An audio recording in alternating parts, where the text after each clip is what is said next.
take your time and really kind of pick those areas apart. Weight size, you're gonna be judging that on a few different things. One's depth, two is how are these fish biting? Are they hitting it as soon as it hits the bottom? Are they hitting it as it's falling? Or are they picking it up off the bottom? So if it's one of those deals where they're kind of hitting it as it's falling, there's two different ways I go about that. One, I'll throw either like an 1/8 or a 1/4 ounce, a real light one. That's where that palmetto bug does great, that it gives it that natural glide, and they'll come up and just almost catch it before it ever hits the bottom. They see this bait hit the water. And when I'm pitching, I'm going out, say, between 5 and 20 to 25, like a long, like a boat length, essentially. Not real long casts, just those little areas that way I can put that bait into the water smooth, quiet, and efficiently is the biggest thing, like we talked about before, is picking the grass apart. You gotta be efficient with it. When I wanna go with a little bit heavier weight, maybe the fish, you know they're there, maybe they were eating that lightweight earlier in the day, but they kind of got off that bite. Go a little heavier. That is what you're gonna do to generate that reaction strike. So that's a 1/2 ounce, a 3/4, or if you get into start getting into the real thick stuff, you're gonna go up to like 1.5 ounce weight, or 2 ounces even. So that's just different ways to generate strikes. You need to pay attention to it. When I'm flipping, I like to have usually 4 setups out on the deck, and they'll be the same rods and reels and maybe even line, but different size weights, because those fish will tell you day to day what they want, and it might not even be adjusting your bait style. It'll be just adjusting the weight size. So that's kind of the setup for picking weights, sizes I like to use. And then we have the different hooks that I use. So I'm a Hayabusa guy. I love these hooks. They're really good.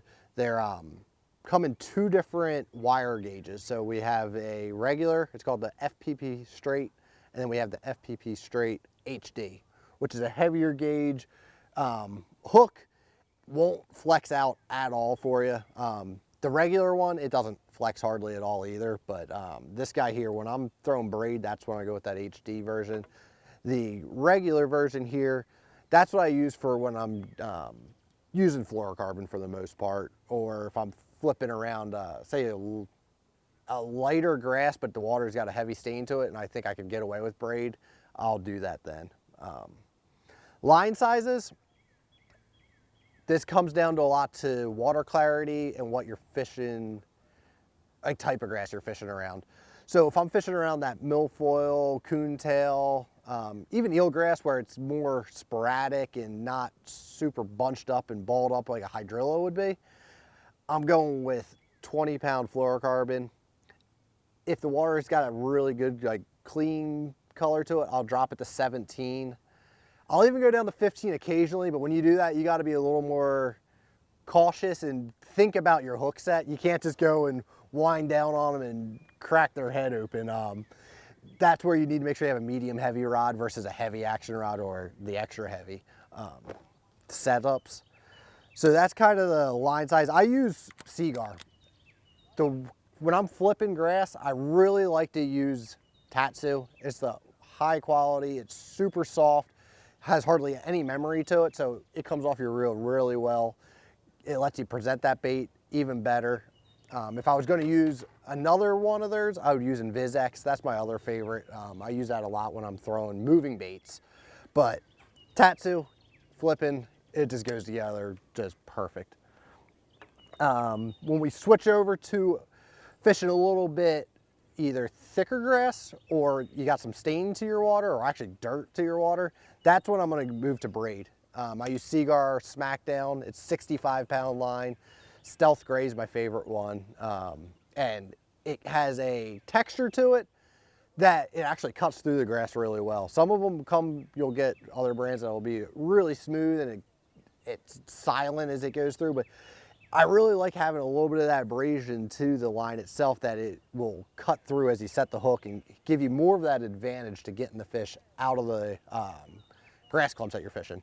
So when you're using the braid, that's another way you have to be. When you get that bite, you got to almost give them a second longer to get that bite, that when you set the hook, you're not blowing their mouth open and missing those fish, especially when you're using a big weight. If you're using I'd say ounce and up, that's when you got to start worrying about that weight coming through their mouth. It opens their lips up and you don't get that good hook into the roof of their mouth.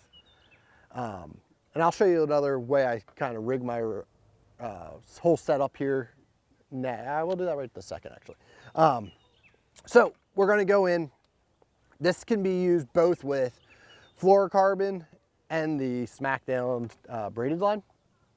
So the first thing I'm going to do is grab myself a bobber stop, and we're going to put this on your line. So here you're going to see we're going to go through this little wire thing, and the first time I ever did this, I could not figure out for the life of me how you got that bobber stop on your line. It was foreign to me when I was probably 14 or 15 at the time, but it was a little learning curve. But once you do it, just slide it through there, it slides it right on there, and you're going to see we got a little bit. I'm going to slide that up a little more. I want to give myself some room. This way I will slide down to our hook once we're ready. Next, we're going to pick the size we want to flip with. So we're going to go with a, what we got here? This is a 3/8 ounce weight. And again, that one's stamped by Angler Tungsten there. I really like their tungsten in particular. Something you have to think about when you're getting it is this is going to be on your line, and it's going to be kind of, when you set the hook, it puts a lot of torque on your line on this hole that's there. So if you use somebody's tungsten that doesn't have this high quality like polish to the inside, it'll actually cut your line when you set the hook. And it might not happen on the first hook set, but after you catch 2 or 3, all of a sudden your line will just, you'll set the hook on a bite and it just comes clean off. And nobody wants to lose a fish, and especially when it can be prevented. So make sure you check out Angler Tungsten, get a nice high quality weight for yourself. The next I'm going to pick out, this is the size I use the most, this is the 4.0. It's the FPP straight we were talking about. This is the regular because we're using the fluorocarbon. And what I like to do is I like to snell this hook. And what this does is it kind of gives it that little bit of extra kick out to hook those fish in the roof of the mouth. So we were talking about when you set the hook and that weight comes through and then the hook will come through. With a smaller weight, it doesn't usually really matter, but this is the way I like to do it. So you're going to grab this, bring it down your hook shank, and this is actually getting tied right around the hook shank. So we're going to go around it 7 times. And as we keep doing that, it's going to keep building up, up, up. Ooh, come on, fingers. And then we have that little loop down here. We're going to bring line down through, and I know my hand is in the way, so I'm going to try to get it out of the way here. So you can see you had it wrapped up. The loop that you originally created, come back down through, wet this, give it a little spit, pull it tight, and I like to grab this end, just give it a little tug so it snugs it all up, and then we'll trim off your tag line right there.